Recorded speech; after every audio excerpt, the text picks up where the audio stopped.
Maintenant, en ce qui concerne l'Arabie saoudite, Blinken et Sullivan ont vraiment essayé de convaincre l'Arabie saoudite de reconnaître Israël, n'est-ce pas? Cela me laisse perplexe parce que, avec ce qui se passe à Gaza, tout le monde peut voir que MBS ou toute personne d'Arabie saoudite est sous une pression énorme. À ce stade, pourquoi reconnaîtrait-il Israël? Je veux dire, pourquoi pense-t-il que c'est même possible?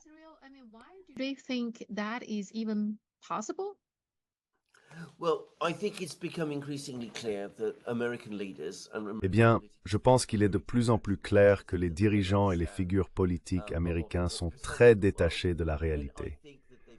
Ils ne comprennent pas grand-chose à ce qui se passe dans le monde. Ils semblent s'être convaincus que les Saoudiens sont complètement cyniques et entièrement transactionnels dans leur approche du Moyen-Orient et d'ailleurs. Ils croient que l'Arabie saoudite est encore fondamentalement très antagoniste et hostile à l'Iran.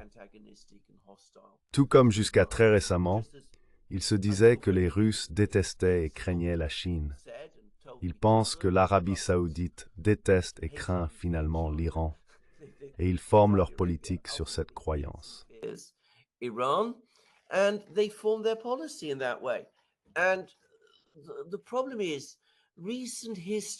Le problème est que l'histoire récente en Arabie saoudite pourrait leur donner des raisons de penser ainsi. L'Arabie saoudite et les États-Unis ont été des alliés très proches pendant de nombreuses décennies. Jusqu'à très récemment, l'Arabie saoudite et l'Iran étaient en effet très antagonistes l'un envers l'autre. Il est donc facile d'imaginer que des personnes comme Blinken et Sullivan pourraient croire que la véritable préoccupation de l'Arabie saoudite est toujours l'Iran. Ils pourraient penser que l'Arabie saoudite n'est pas vraiment intéressée par Israël ou la Palestine. Ils pourraient croire que la seule raison pour laquelle nous ne pouvons pas progresser avec notre plan de paix avec l'Arabie saoudite est à cause du jeune homme difficile et agaçant, MBS, qui complique les choses pour nous.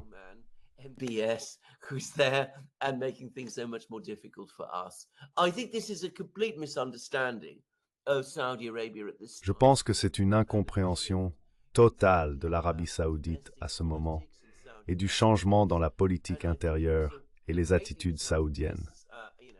Cela sous-estime également grandement le niveau de la crise au Moyen-Orient. Même si les États-Unis obtiennent ce qu'ils veulent et que l'Arabie saoudite inverse sa position, conduisant à l'établissement de relations diplomatiques entre l'Arabie saoudite et Israël, je ne vois pas comment cela résout un quelconque problème. Nous avons vu que ces tentatives de conclure des accords avec les États arabes par-dessus la tête des Palestiniens ne mènent finalement nulle part. D'après ce que nous savons des dirigeants américains, il n'est pas du tout surprenant qu'ils pensent et agissent de cette manière.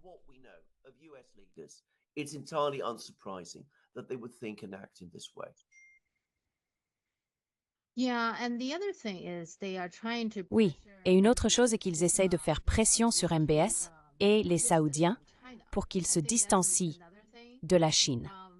Je pense que c'est un autre problème. Encore une fois, je pense que ce que vous dites, c'est qu'ils ne comprennent tout simplement pas la situation. Ils vivent encore dans le passé, très clairement. J'ai fait quelques recherches. Lorsqu'ils ont signé l'accord du pétrodollar, c'était en 1971 ou 1973, quelque part par là. À cette époque, les États-Unis étaient le plus grand partenaire commercial de l'Arabie saoudite. La production de pétrole de l'Arabie saoudite est à son apogée, environ un tiers de la production mondiale de pétrole brut.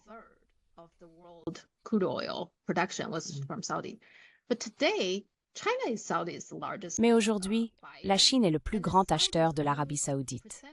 La part de l'Arabie saoudite sur le marché mondial du pétrole est d'environ 18% à 19%, soit à peu près un cinquième. C'est encore significatif, mais pas un tiers. En d'autres termes, les États-Unis ont maintenant leur propre pétrole. Donc, en un sens, les États-Unis sont un concurrent de l'Arabie saoudite. Pourtant, ils croient pouvoir amener l'Arabie saoudite à se distancer de la Chine, leur plus grand client, tout en faisant face à plus de concurrents. Toute la dynamique a changé, mais ils refusent de le voir. Est-ce qu'ils font? Ils ne veulent tout simplement pas le reconnaître.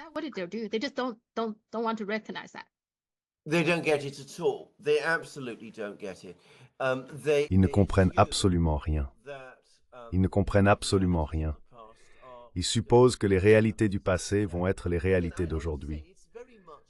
C'est très similaire aux années de déni que des gens comme moi et Ray McGovern, l'analyste de la CIA, avons mis en garde tout ce temps.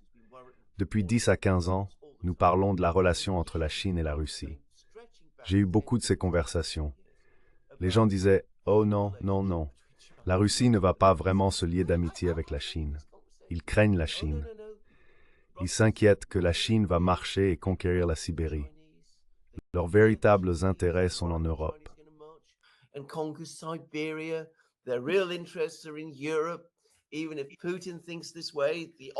Même si Poutine pense de cette manière, les oligarques ne le laisseront jamais faire. J'ai eu tellement de ces conversations. J'ai dit, vous ne regardez pas les réalités changeantes et mouvantes. Pour de nombreuses raisons, y compris votre propre conduite, les Russes ne voudront pas continuer cette relation avec vous de la manière dont ils le pensaient. La Chine leur offre des choses que vous ne pouvez tout simplement pas égaler. Cela ne signifie pas qu'ils veulent vous exclure. Cela signifie que cette relation avec la Chine est réelle et est basée sur l'intérêt personnel. Mais encore une fois, j'ai trouvé impossible de persuader les gens de cela. Et vous savez, eh bien, je ne vous dirai pas à qui j'ai parlé.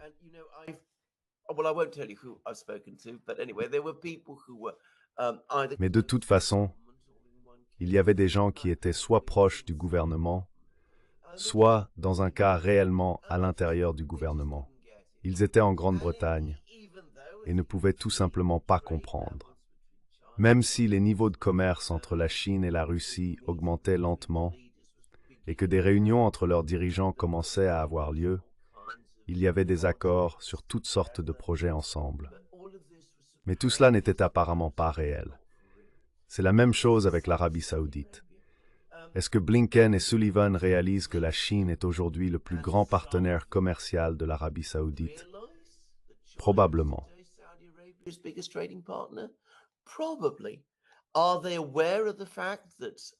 Sont-ils conscients du fait que l'Arabie saoudite considère désormais les États-Unis comme un concurrent sur le marché pétrolier? Elle le fait d'ailleurs, et elle est très en colère à propos de la manière dont les États-Unis se comportent en tant qu'acteurs majeurs sur le marché pétrolier. Elle estime que les États-Unis agissent de manière irresponsable.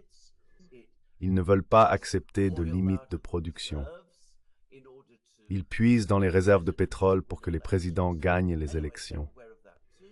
Quoi qu'il en soit, ils en sont également conscients. Mais encore une fois, ils ne comprennent pas vraiment l'importance de cela. Ils pensent toujours d'une manière ou d'une autre qu'ils peuvent jouer sur les anciennes peurs et maintenir les vieilles querelles et que les États-Unis peuvent en sortir gagnants. Il est impossible de leur faire voir cela jusqu'au moment où cela devient indéniable.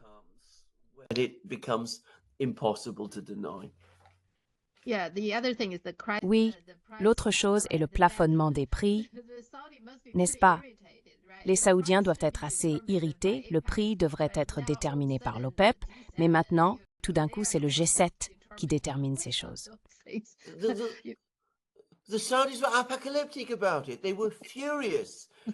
Les Saoudiens étaient apocalyptiques à ce sujet.